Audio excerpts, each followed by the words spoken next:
Hello दोस्तों, हमारे channel education with Kundan में आप लोग को स्वागत है। तो आज का वीडियो है कि दोस्तों ये हिस्ट्री पेपर हैं जो कि सब्सिडरी हैं, जो कि एग्ज़ाम में पूछा जाता है। Munger university exam BA part 1 के लिए है। ये फर्स्ट ईयर क्वेश्चन है दोस्तों, प्रीवियस ईयर का। तो इसी के बारे में आज बात करेंगे। तब ये मुंगेर यूनिवर्सिटी का है। हालांकि सब यूनिवर्सिटी में तो इसी तरह क्वेश्चन रहता है, सिर्फ नंबर उलटफेर रहता है या एक आध दो क्वेश्चन ही उलटफेर रहता है, और सब इसी तरह क्वेश्चन रहता है।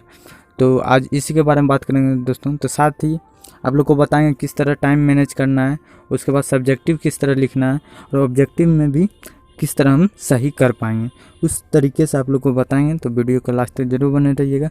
यदि हमारे चैनल पर पहली बार हुए तो चैनल को सब्सक्राइब करके बेल आइकन जरूर प्रेस कीजिए। चलते हैं दोस्तों, वीडियो को शुरू करते हैं। तो सबसे पहले आपको नॉलेज दे दें कि कितना नंबर का एग्ज़ाम होता है, क्योंकि आप लोग फर्स्ट ईयर में तो नहीं मालूम रहता है।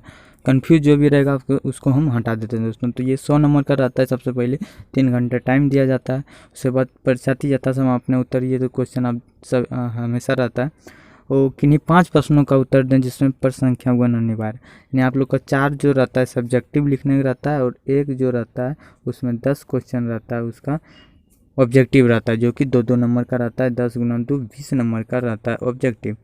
तो आप लोग को मालूम चल गया होगा। तो और टोटल क्वेश्चन 10 रहता है। तो चलते हैं, वीडियो को शुरू कर देते हैं। तो वीडियो आप देख रहे होंगे। फर्स्ट नंबर क्वेश्चन, निम्नलिखित में सही उत्तर का चुनाव करें। सिंधु घाटी सभ्यता के भवन मुख्यतः बने होते थे। इसी तरह का क्वेश्चन रहता है दोस्तों, ज़्यादातर प्रीवियस ईयर क्वेश्चन रहता है।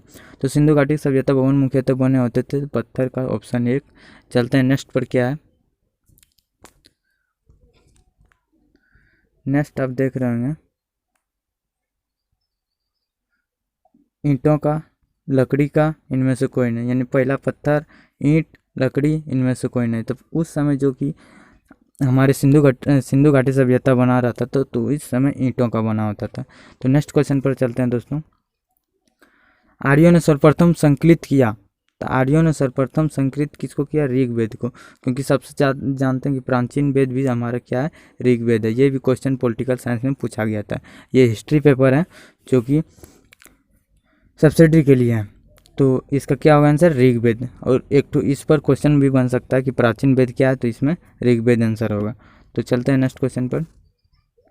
गौतम बुद्ध ने पहला उपदेश दिया था। ये देखते हैं कंपटीशन में भी ज़्यादा से ज़्यादा गौतम बुद्ध और महात्मा बुद्ध के से रिलेटेड क्वेश्चन रहता है। तो यहाँ भी उसी तरह क्वेश्चन रहता है दोस्तों। तो गौतम बुद्ध ने पहला उपदेश कहाँ दिया था? पहला ऑप्शन है गया में। नेक्स्ट पर चलते हैं। नेक्स्ट देख रहे होंगे आप, सारनाथ में, कुशीनगर में, और इनमें से कोई नहीं।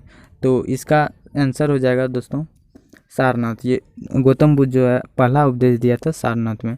इसका कुशीनगर में मृत्यु हो गया था दोस्तों। तो ये आप लोग को एक ठो यहाँ पे और क्वेश्चन बन जाता है कि उसका मृत्यु कहाँ हुआ था, तो कुशीनगर में मार दीजिएगा।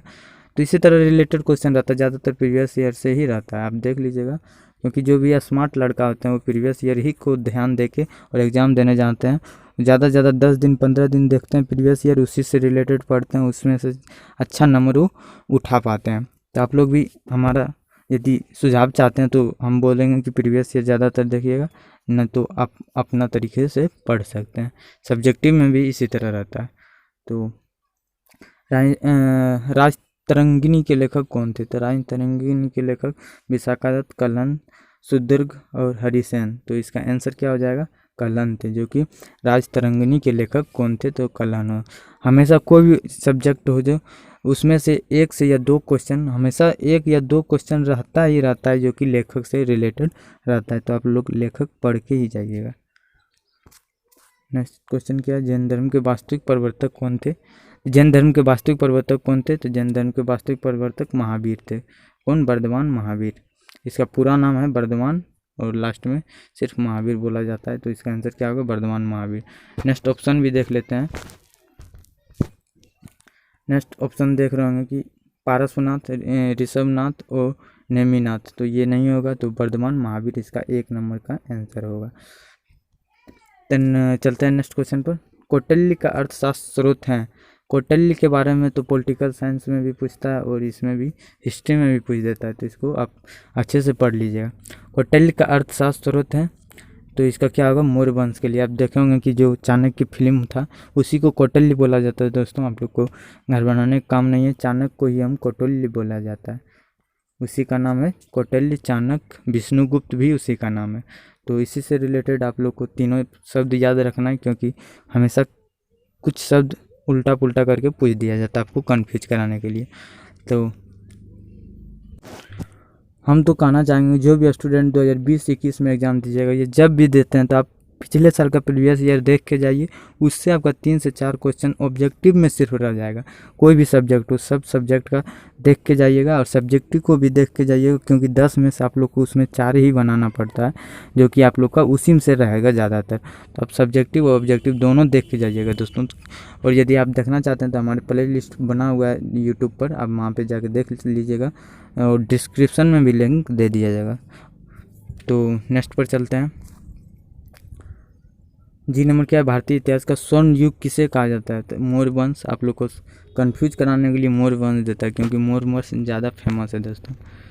तो इसका उसके बाद क्या होगा, कुषाण वंश, उसके बाद गुप्त वंश, उसके बाद शुंग वंश।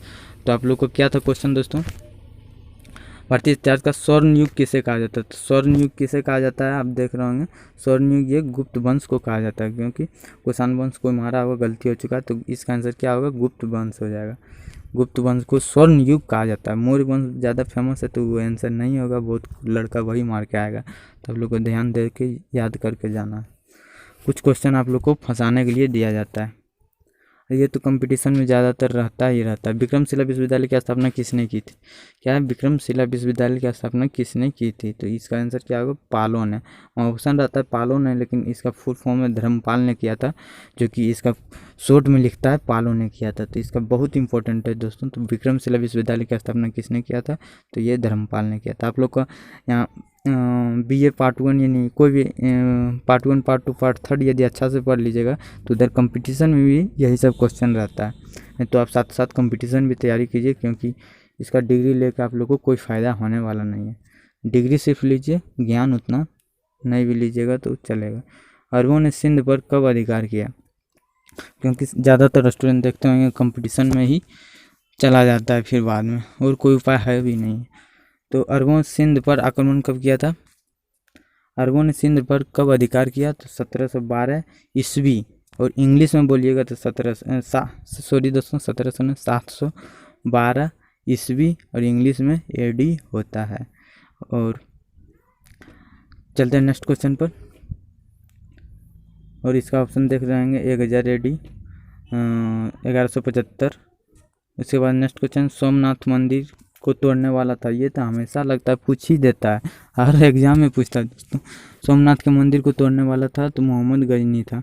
इसका बहुत इंपॉर्टेंट है, आप याद कर लीजिएगा, मोहम्मद गजनी, मोहम्मद गौरी, मोहम्मद बिन कासिम, इल्तुतमिश, सब एक एक तरह का ऑप्शन है, तो आप लोग को अच्छा से याद करके जाना है। मोहम्मद गजनी, गजनी जो था वो सोमनाथ मंदिर को तोड़ने वाला था।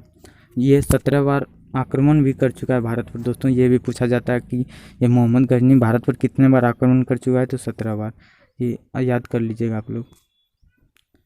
और नेक्स्ट यहाँ तो 10 क्वेश्चन खत्म हो गया, जो कि 2-2 नंबर का रहता है, टोटल 20 नंबर। अब सब्जेक्टिव के बारे में बात करें, सब्जेक्टिव को आप लोग को टाइम कैसे बचाना। जो भी अटेंडेंस बनाने आता है उस समय आप लोग को ज़्यादा टाइम नहीं देना है, क्योंकि बहुत लड़का उसी में टाइम देने रहता है। आप लोग को जो भी साथ में है उसको निकालिए और लिखने में रह जाइए, क्योंकि अटेंडेंस समय उस लोग अपना अटेंडेंस बनाते समय रहता है, उतना ध्यान नहीं देता। आप लोग फास्ट लिखते जाइए, जो भी क्वेश्चन आता है उसको सबसे पहले सब्जेक्टिव में लिखिए, ऑब्जेक्टिव बाद में बना लीजिएगा। तो इसमें टाइम मैनेज का बहुत ही इंपॉर्टेंट टाइम है। तो सब्जेक्टिव में आप लोग को 4 क्वेश्चन रहता है, जो कि 4 क्वेश्चन आप लोग को फास्ट लिखना है। और कितना पेज लिखना है? तो 28 से 30 पेज आप लोग को लिखना ही लिखना है। ज़्यादा कम लिखिएगा तो 25 से प्लस ही लिखिएगा दोस्तों, तभी आप लोग का अच्छा नंबर दिया जाएगा। तो आप ये ध्यान रखते हुए कीजिएगा। प्राचीन भारतीय इतिहास और अब नेक्स्ट में फास्ट बता दिया जाता है बिना देरी किए हुए। तो अब जल्दी जल्दी देख लीजिएगा। प्राचीन भारतीय इतिहास के अध्ययन के स्रोतों का सर्वेक्षण करें। नेक्स्ट क्या है, हड़प्पा सभ्यता के अंतर्गत सामाजिक एवं धार्मिक जीवन की विवेचना करें। नेक्स्ट क्या है, महावीर की जीवनी का उपदेशों को प्रकाश डालें। अशोक के थंब पर आलोचना की टिप्पणी लिखें।